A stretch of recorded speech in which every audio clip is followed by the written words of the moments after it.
Hi friends, day 18 of Rediscovering Jesus. Today our focus is Jesus on lifestyle.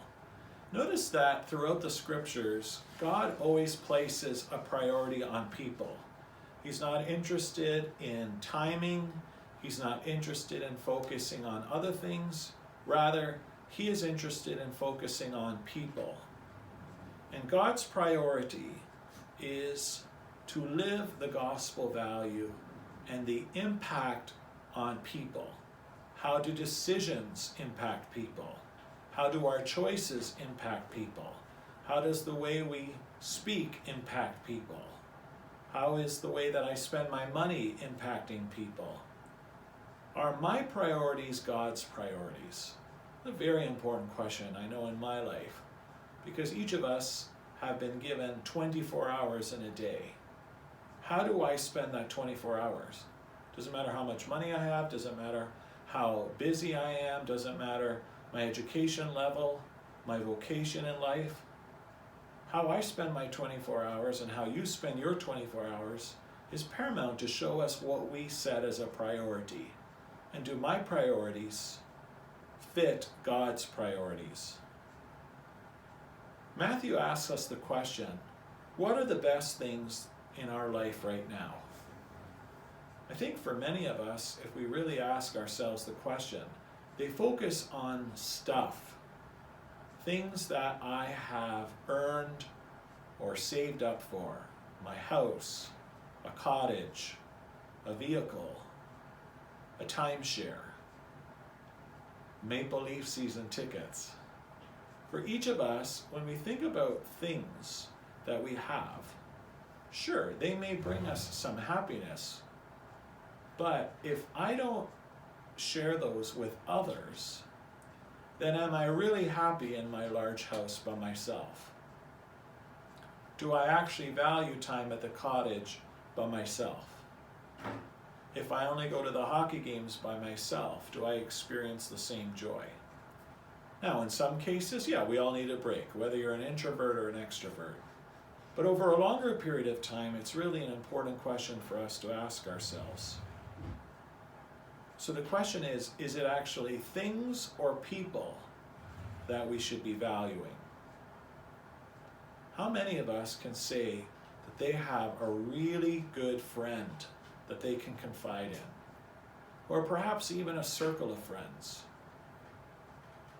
Who are the people that you can actually truly tell what's going on in your life and you feel that they care, that they listen, or are willing to help you in times of trial?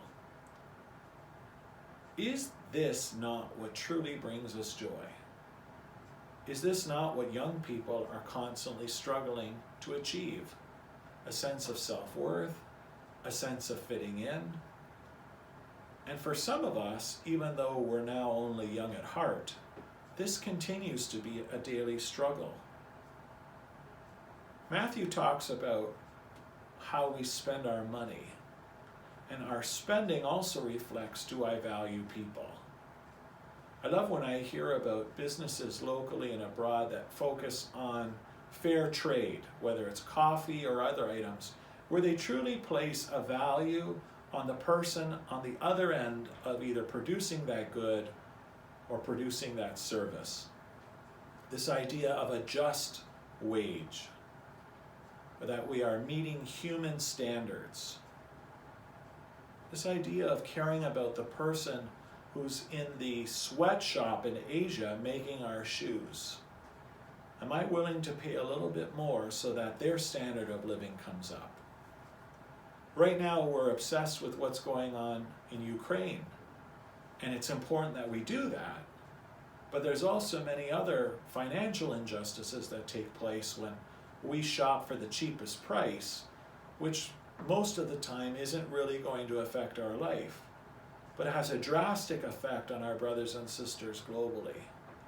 So the question of, would I be willing to pay more if it leads to better business practices? This is what I think is so fantastic with our Development and Peace campaign and our Share Lent campaign. It brings things to my mind, and I pray it brings ideas to your mind that I wouldn't necessarily reflect upon if they didn't bring it to my mind. But the way we spend our money also suggests how we value other people. Cheap stuff has a big price tag for someone else. And Mother Teresa, who you know is my favorite saint, I loved this quote, "To live simply so that others may simply live." This is in regards to access to water, a just hourly wage, family benefits. What are the ways in which God is calling us to live simply? And then Matthew also challenges us with, do I have a healthy relationship with money? This is also key. One of the biggest irks I have in people is people who are cheap. Cheap with the way they spend their money, cheap with their time, cheap with generosity. And while it's easy for me to judge others, I know that I have a lot of work to do as well. But one thing I pride myself on as a person is I don't think that I'm cheap in regards to giving gifts. I often think, what would this person like? And I might stretch my budget just to make sure I can get it for that person. With myself, my family suggests I'm often pretty cheap, and then maybe they're right. But the reality is, I love giving gifts to others. As priest of our parish, you've heard me talk about before, and with our campaign coming up, I really want us to focus on how cheap we are with God and the time, talent, and treasure we share with Him. In our offerings every week, to which our Christian brothers and sisters who follow the tithe are actually living the gospel. But also, even somebody asked me this week, well, when I retire, Father, I'll be more active in the church.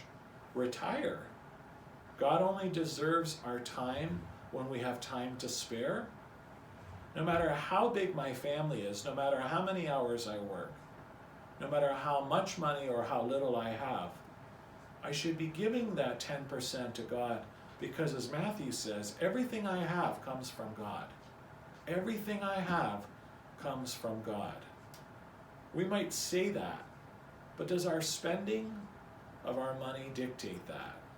The way I spend my time, is that dictated by the fact that God deserves my time, my talent, my treasure? If the gospel is asking us to be radical in our generosity, as we focus in Lent and almsgiving, friends, how is God asking you, how is God asking me to be more radically generous? Let's spend some time focused on our value of things versus people and think more like God does. God bless you, friends.